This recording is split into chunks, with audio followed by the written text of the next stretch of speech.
Hi friends, அஸ்ஸலாமு அலைக்கும். Welcome to my channel. இன்றைக்கி நம்ம சேனலில் டேஸ்டியான பிரேக்ஃபாஸ்ட் ஆர் டின்னர் ரெசிபி பண்ண போகிறோம். வாங்க எப்படி பண்ணலான்னு பார்க்கலாம். ஒரு மிக்சர் ஜார் எடுத்துகிட்டு அதில் 2 கப்பு மைதா மாவு சேர்த்துருக்கேன். நீங்கள் மைதா மாவு யூஸ் பண்ணலைன்னா இடியாப்ப மாவாவது கோதுமை மாவாவது யூஸ் பண்ணிக்கிடலாம். 2 கப்பு மாவுக்கு 1 முட்டையை சேர்த்துக்கலாம்.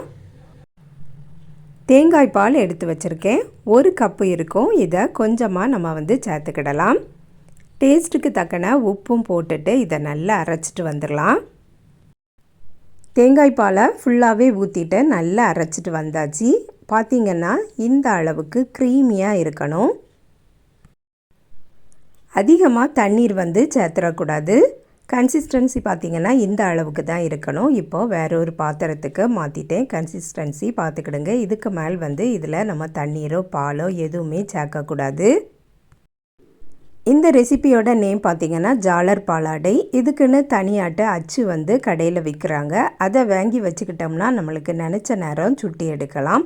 பிள்ளைங்களும் நல்ல டிசைனாக இருக்குன்னு விரும்பி வாங்கி சாப்பிடுவாங்க. இதில் ஊற்றி தான் நம்ம சுட போகிறோம். இதுக்கு முன்னாடி நான் இனி ஒன்று வச்சுருந்தேன். அது என்னன்னா கப்பில் வச்சுட்டு தான் நம்ம ஊற்றணும். இது அப்படி இல்லை, பாட்டில் மாதிரியே இருக்கிறதுனால நம்மளுக்கு ஈஸியாகவே இருக்குது. இந்த மாவை ஃபுல்லாகவே ஊற்றிடலாம். இந்த அச்சில் ஊற்றி வைக்கும்போது மாவு வெளியில் சிந்தவே செய்யாது, ஈஸியாகவே இருக்கும். ட்ரை பண்ணி பாருங்கள். 60 ரூபா அப்படின்னு நான் வாங்கினேன். மாவு ஊற்றியாச்சு. இனி ஒரு பேன் அடுப்பில் வச்சுருக்கேன். பேன் நல்ல ஹீட் ஆயாச்சு. இனி ஊற்றி விட்டுறலாம். என்ன டிசைன் வேணாலும் போட்டுக்கிடலாம். இந்த மாவு பார்க்கறதுக்கு நல்ல கலராக வேணும் அப்படின்னு நினச்சிங்கன்னா கொஞ்சம் மஞ்சள் பொடி வேணும்னா கூட ஆட் பண்ணிக்கிடலாம். மாவை ஊற்றுனதுமே குக் ஆயிரும். அந்த அளவுக்கு நைஸாட்டு இருக்கும். சாப்பிடவும் நல்ல டேஸ்டியாக இருக்கும். நம்ம இதில் முட்டை தேங்காய் பால்லாம் சேர்த்துருக்கிறதுனால நல்ல டேஸ்டியாகவே இருக்கும். Mutton gravy, chicken gravy, beef gravy கூடலாம் வச்சு சாப்பிட்றதுக்கு ரொம்பவே டேஸ்டியான ஒரு ரெசிபி அப்படின்னே சொல்லலாம். திருப்பிலாம் போட வேண்டாம், ஈஸியாகவே எடுத்தாச்சு பாருங்கள். பார்க்கவே சூப்பராக இருக்குது. அடுத்ததையும் ஊற்றிடலாம். ஒவ்வொன்றும் ஒவ்வொரு மாடலாகவே நம்ம ஊற்றிக்கிடலாம்.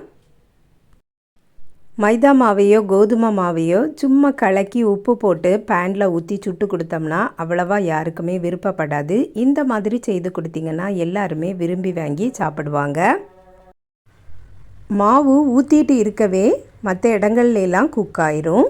அதில் கொஞ்சமாக நெய்யும் அப்ளை பண்ணிக்கிடலாம். இன்னும் நல்ல வாசனையாகவே இருக்கும். 2 கப்பு மாவில் மீடியமாக சாப்பிட்றதாட்டு இருந்தால் 4 பேர் தாராளமாக சாப்பிடலாம். எவ்வளவோ சமையல் நம்ம ஒவ்வொரு நாளும் வெரைட்டியாக செய்துட்டு தான் இருப்போம். சில சமையல் நம்ம செய்யும்போது அது நம்மளுக்கே ரொம்ப பிடிக்கும். அந்த மாதிரி பிடிக்கக்கூடியது தான் இந்த ஜாலர் பாலாடையும்.